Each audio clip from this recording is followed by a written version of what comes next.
Hey language learners, welcome to the Roy English Podcast. Ready to sound more like a native speaker? Phrasal verbs are key to truly understanding and speaking English naturally. And the get phrasal verbs are some of the most common and versatile.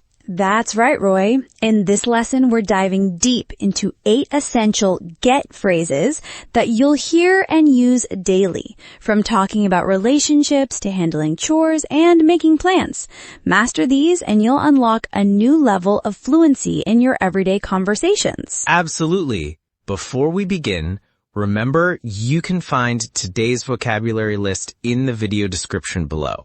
It's a great resource to review everything we covered today. So, are you ready to get started, Lily? I'm more than ready. Let's get into it. Our first phrasal verb is get along with. This one often talks about relationships between people. Exactly. It means to have a good relationship with someone. For example, my new colleague is so friendly. I get along with her really well. That's a perfect example. So if you get along with someone, you have a good connection and don't argue much. But get along with can also be about how you manage a task or a situation. Yes, it can mean to make progress or manage.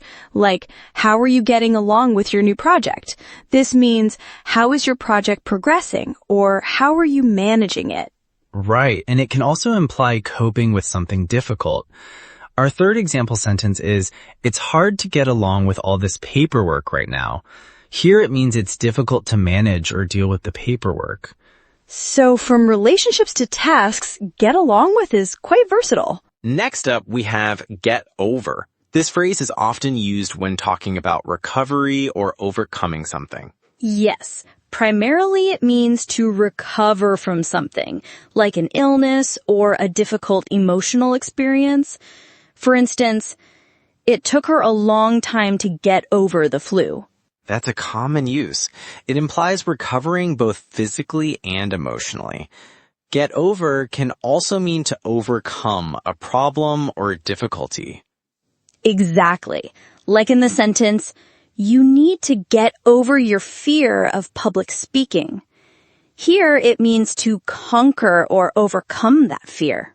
And in a more informal context, especially in British English, get over can mean to finish or complete something quickly. Yes, like, let's get over this meeting quickly so we can go home. It means let's finish it or get through it fast. Very useful for busy people. Our third phrasal verb is get by. This one relates to managing with just enough. That's right. Get by means to manage to live or deal with a situation, usually with some difficulty, but you have just enough. For example, we don't earn much, but we manage to get by. So they have enough to survive, but not a lot extra. It often implies a struggle, but success in just managing. It can also be used for skills, like language. Yes, like, my Spanish isn't perfect, but I can get by when I travel. This means my Spanish is good enough to manage basic conversations and situations. Exactly. It's about having sufficient ability. And back to the money context, they just had enough money to get by until payday. It emphasizes having just enough to last until a certain point. So, get by is all about just barely managing, but still managing, whether it's with money, skills, or resources. Next, we have get away with. This phrase is quite interesting, often used in the context of rules and consequences.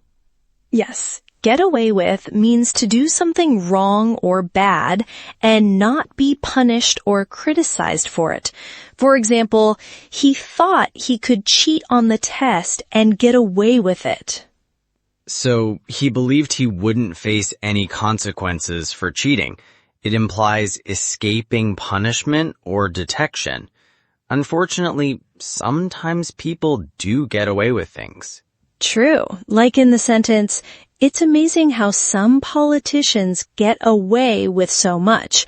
This means they do questionable things, but don't face the consequences they should. It's about avoiding the negative results of actions. And it also implies that it's wrong to expect no consequences. As in our third example, you can't just break the rules and expect to get away with it. Get away with really highlights escaping accountability for wrongdoing. Let's hope more people don't get away with bad behavior. Our fifth phrase is get down to. This one is all about focus and starting work. Get down to means to start doing something seriously or to give your full attention to it. For example, it's time to get down to some serious studying. That's a great example for students. It means to stop procrastinating and focus. It's often used with business or work. Yes, like after the coffee break, we need to get down to business. This means we need to stop chatting and start working on important tasks. Exactly. It emphasizes beginning the main or important part of something. And it can also be used for discussions, meaning to focus on the core issue. Right. Like, let's get down to the real problem here. This means let's stop talking about small things and discuss the main issue. It's about focusing on what truly matters. Now let's talk about get rid of. This phrase is very common for removing unwanted things. Absolutely. Get rid of means to remove or throw away something that you don't want or need. For instance, I need to get rid of all these old clothes. That's a perfect use, like decluttering your home. But it's not just for physical objects. It can also be used for abstract things like problems or bad habits. Yes, like the company is trying to get rid of inefficient procedures. Here, it means they are trying to eliminate or abolish those procedures. Good point. It's about eliminating something undesirable. And as you mentioned, it can be about habits too. Our third example is, how do you get rid of a bad habit? So whether it's old clothes or bad habits, get rid of is about eliminating what you no longer want or need. Moving on to get back to. This one has a couple of very distinct meanings. The first common meaning is to return to a place, an activity, or a topic. For example, I need to get back to work after this break. Right, so after a break, you return to your task. It's about resuming an activity.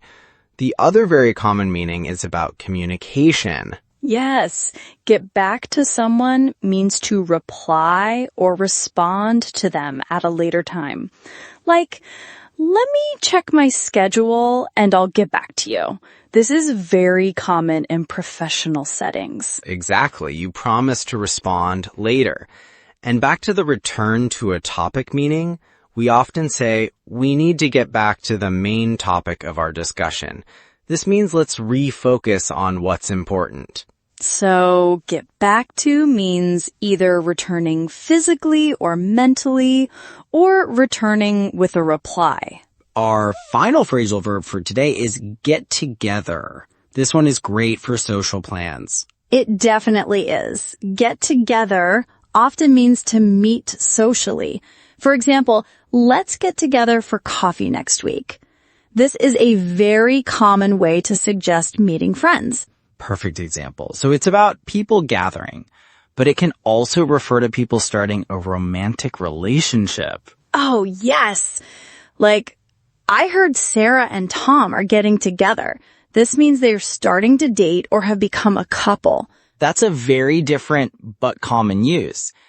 And finally, get together can also mean to collect things or organize them into a group. Right. Like, we need to get all the documents together for the meeting. It means to collect and organize them. So, get together can be about people meeting, people dating, or things being collected. Wow, we covered a lot of ground today. 8 essential get phrasal verbs that will truly enhance your everyday English. They are so versatile and common. Remember, the best way to master phrasal verbs is to use them. Try incorporating them into your conversations and writing this week.